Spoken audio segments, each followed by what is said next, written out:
Did you cross paths with Neil at all? Yeah. I said hi to him. He didn't acknowledge me. It's fucking weird, but no big deal. Okay. He's in fight mode. Right. Yeah. How is that usually like during fight week, right? Because we talked to you about the fight and all that, but like you guys sometimes have interactions here at the hotel. You guys are staying in the same place.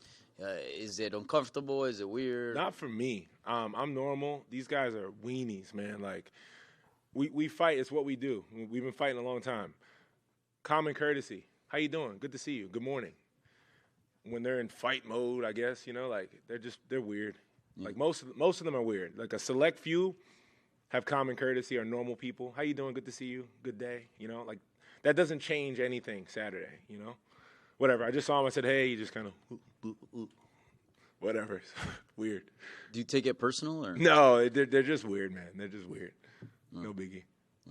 And you're in quite a streak, man. You're looking good. Can you talk about this moment in your career? It seems like, everything's coming together. Yeah, man. I think looking where I came from, man, and where I am now, I'm winning, right? What people don't understand is where I'm from, where I'm born, where I grew up, how I grew up, I already won a long time ago. So all this is extra. And just for me, beating a guy like this, which I know I can, which I know I will do, it will just ink me for myself, All this is extra, Getting to the UFC, winning fights in the UFC, it's all extra. Guys can't even get here, and I'm knocking people out here, And what do you think's going to happen? This is early on in my career. I got 3 KOs in a row. Like, this is just the tip of the iceberg for me. So, I'm grateful. I'm blessed. I'm appreciative for where I'm at.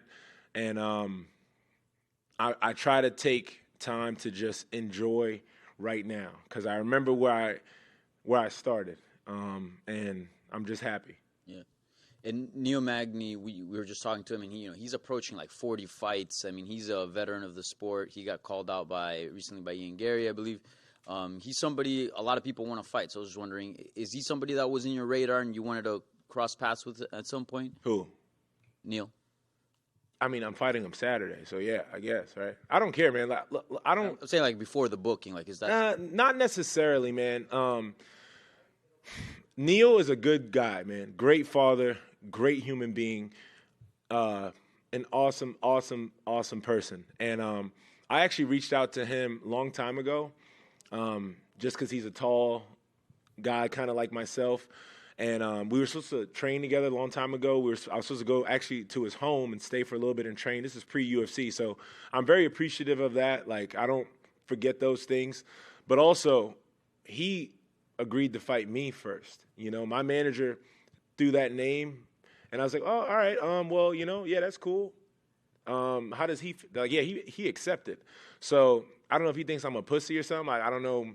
You know what I mean? Like, he accepted immediately. So we ain't that cool in the sense of, you know what I mean? He accepted the fight before I did. So, hey, I'll be there Saturday night to rumble. Did that surprise you that he accepted? Yes and no. Like I said, not really. I'm like, I don't know him personally. I just know of him. I've trained with him one time. He's a great guy.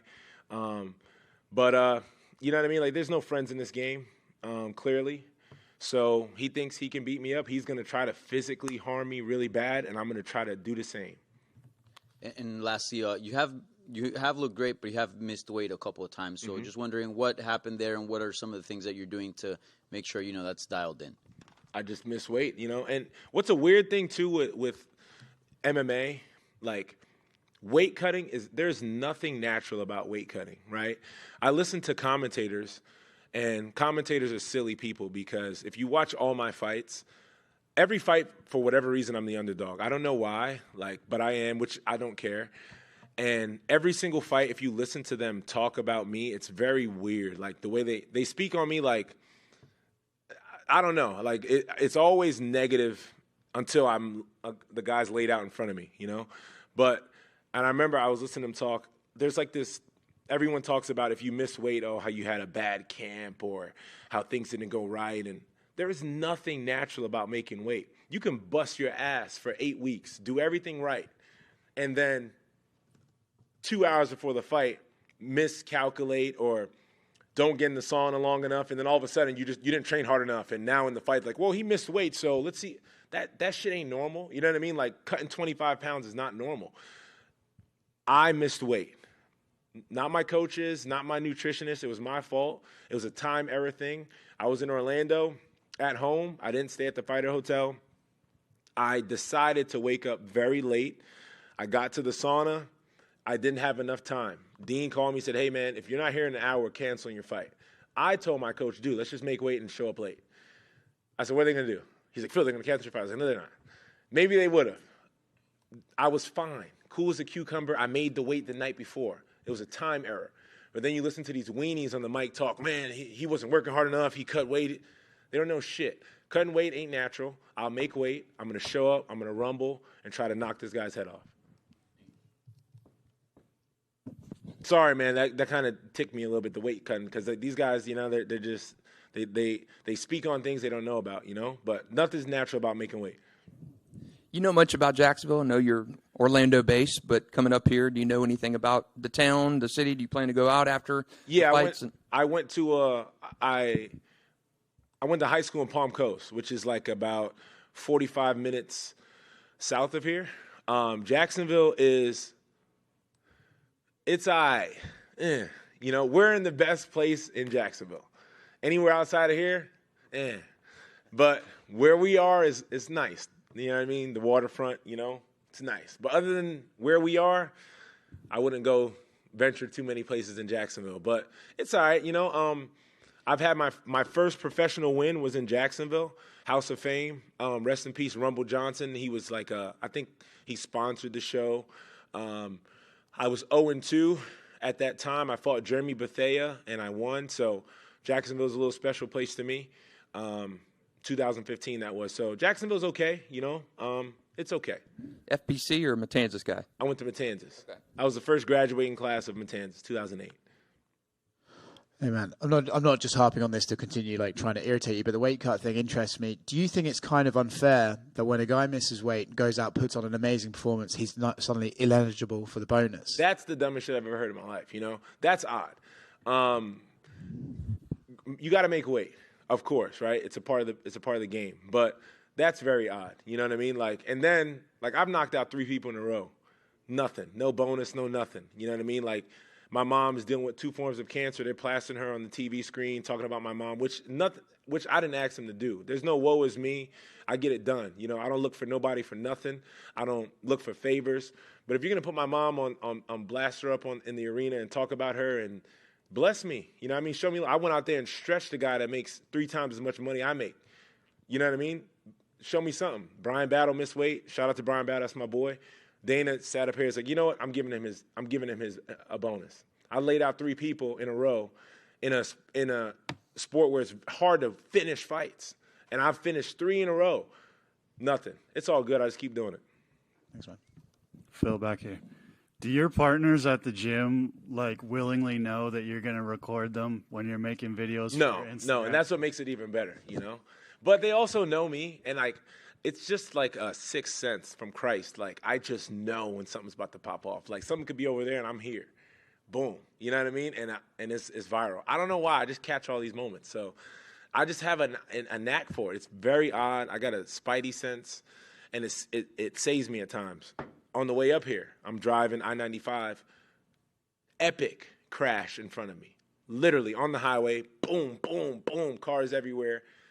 My nutritionist is in the car with me, and he's like, man, Phil, I'm surprised you saw it. But, like, I don't know why, man. You know, like, I just got a spidey sense, and it gets me out of jams. And literally on the way up here, no exaggeration, 3-car pileup, huge accident right in front of me. Like, cars smushed, looked like something out the Avengers. That spidey sense kicked in, hit the brakes on the M8, evaded the accident, no problem. And what do you think about your promotability? Because, like, your Instagram's, I think, about 60,000 right now. 60,000 without a static post from the UFC, without no love from the UFC. I'm the most charismatic guy here. I dress the best. I put myself together the best. I'm the funniest guy. It is what it is. You know, I watch these cats. They follow me. They capitalize on things that I do, things that I say for years since I've been here. And they don't show me love. I don't know why. I don't know what it is about Phil that I don't know if it's the authenticity. I don't know if I'm too thorough. I don't know what it is, but like, it's odd, man. Like, I fought this one guy who's not in the UFC anymore, and he was undefeated when I beat him. And leading in fight week, he had like 3 static posts, and they were just pushing him. And I'm like, it was weird to me. Like, for a debut, oh, Phil, he has a twin brother. He da-da-da. Cool. Went out, bing, bing, bing, get him out of here. Didn't even get a post. So I don't know what it is, you know, and everything that I'm doing is organic for myself. I don't, nobody's pushing me, nobody. But I watch these guys, man. I come out with shirt designs. I see other fighters do it. I come out with jerseys. I always say it all the time, the UFC is my NBA. I was blessed with a gift to play basketball, and I let it pass me by not working hard, and I understand that. And this was hard. And I always say the UFC is my NBA. All my apparel is basketball related. I watch these guys. They make jerseys. They make bucket hats. They do what I do. It's me. It's because of me, and they're capitalizing. But all I got to keep doing is being Phil, keep laying people out. I'm the source, so the ideas don't go nowhere, you know? So I just got to keep doing what I'm doing, and that's knocking people out. And it's weird because at times I feel like I've earned it. I'm here. It's like Phil Jackson, I'm like the last man on the bench. It's like I'm inactive. You know what I mean? Like, get me in the game, coach. Throw me the ball. Like, I'm here. You know, it's weird to me. It's not like I'm on the contender. I came through the contender. It's not like I'm not in the UFC, not knocking people out. So I don't get why they don't show me a little love. You know what I mean? I guess I just got to keep knocking people out. And then last one for me, how did the relationship with Nems come about? Nems, shout out to Nems, fuck your life, bing bong. Nothing but New York love me, man. I'm from Brooklyn. I'm from East Flatbush. New York respects me. The streets respect me respectfully. I do a lot of things for the culture. I'm a philanthropist. I'm going around to the most troubled schools in America, and I'm tapping in with the community. I talk to these kids. And it's not about me just showing face, taking pictures to sustainability. I'm really in these neighborhoods. I'm really talking to these kids. Diploma Plus High School in Coney Island. I'm there. I'm talking to kids. Nems is a big part of Coney Island, and he just saw what I did, and we tapped in with each other. And I'm just being Phil, you know. So I Get Your Teach On is a huge platform. Wade King is the owner of Get Your Teach On, and they have over 5,000 educators, and they empower the school systems. So they're going around the country and going to quote-unquote troubled schools and schools that need help, and they're in there from the ground up. If the infrastructure needs to be changed, they're educating teachers, they're bringing people in. And this is something that I've always wanted to do. I went to an alternative school. I got kicked out of regular school a couple times, and I see how those kids get left by the wayside. You know, luckily for me, I was just a knucklehead. You know, I came from a God-fearing home, 2 really good parents. So I knew when I did wrong, right? It was a choice on my end, you know. I always knew better. So not only should I have done better, I should have been showing other kids what to do. So after I got out that situation I was in, I always felt it was imperative that I needed to go back and talk to these kids. And I've been doing it. So Wade King saw what I was doing, and he kind of helped amplify what I was doing. Shout out to Brian Smith in the UFC. He helps me out a lot as well. And Nems tapped in with me, and we're just kind of trying to grow the reach, you know. So I'm using my little platform and trying to do better. That's all. Thanks, bro. Hey, Phil, I have one for you. You're Brazilian? Yeah. E aí, compadre? So that's what I'm gonna actually say. Like, I've been to your gym multiple times. Okay. You've been around some of the greatest names in Brazil MMA with Jacare and Macaco, and now Rodolfo. How much of that, like almost like a fellowship, shaped into your MMA career right now? What was your name? Rafael. Rafael. My last name might as well be Dos Santos, man, or Souza, as many of the Brazilians that I know. And I'm tapped in, you know what I mean? Like, I've been to Brazil. I've been in the favelas out there. And what people don't understand about me, too, is the bread and butter of my game is Brazilian Jiu-Jitsu, bar none. Gi Jiu-Jitsu. I pull guard every damn fight I'm in. I knock people out because I get spooked in there, and then I'm just like, you know what I mean? But, like, where I'm comfortable is on my back in my closed guard. I started in Gi Jiu-Jitsu. Jacare Souza, changed the trajectory of my career. Jacare Souza put me in his corner when I was 1-2. Jacare would fly me around the world, give me money. I'm his coach. Coach. I see Andre Pederneiras, Jose Aldo, they're looking like, yo, who this nigga with Jacare? Like, who this guy? This is my coach, man. And I would feel so humbled and blessed to be there. I would be like, man, why? I would think at times in the hotel. Side note, when you're at the top of the UFC, it's a whole different experience because this is my 5th fight, and I've never experienced what Jacare was experiencing when I was cornering him. You know what I mean? Like the doors, the rooms they got you staying in open up like this. You know what I mean? There's kitchens. It's different, you know? And I would always say, man, why am I, like, even one time I said, Jacare, man, you know, you can have somebody. No, man, you will be here, man. You will be here, man. You're the best, man. You need to see this, man. You need to walk. You need to see this. And he believed in me when I was 1-2, when many people didn't. When many people didn't think I'd get here. And he gave me opportunity, and I would always be indebted to him for that. I cornered him numerous times in the UFC, 4 or 5 times. So I got the feel for the UFC early on. 2-2, 3-2, I'm with Jacare. You know what I mean? So just being that great white shark, being a little fish under his dorsal, you know what I mean? Collecting the scraps, you learn so much, you know? And I tapped in with so many people because of him. Damian Maia, you name it. I can sit here for hours, how many people that I've rolled with and got to meet because of Jacare. I go to Brazil, I'm 3-2 at the time. Hey, Phil, hey, man, picture, man, Jacare, hey, man. Like, it's crazy, you know? So I came up that way. Now I train with Rodolfo Vieira. So I've always been around the elite jiu-jitsu practitioners, and I'm grateful, and I never take it for granted. You know, I never take training with Lyoto Machida for granted. I never take, as much as he tries to knock my head off, you know what I mean? That man talks in parables. I never take it for granted training with Macaco. So I'm just enjoying every second of it, grateful, and just being humble for all the opportunities that all those Brazilian guys have given me. That's awesome. And back in 2017, I think you gave me and Paulo Costa a haircut. Oh, word. Okay, copy. How was you still doing that? Of course. So I've been cutting hair since I was 12. It's just something I enjoy doing. I have a barbershop in my house, so I chopped up you and Paulo when you guys came through. I cut Jacare. I've cut everybody, you know. So that's pretty cool. I forgot about that. Awesome. Hey, good fight, man. Thank you. Take us back that fight 2015, 8 years ago here in Jacksonville. You were 0-2 at the time. What could you have imagined that you'd be back here 8 years from now in Jacksonville again, from 8 years on from now in UFC?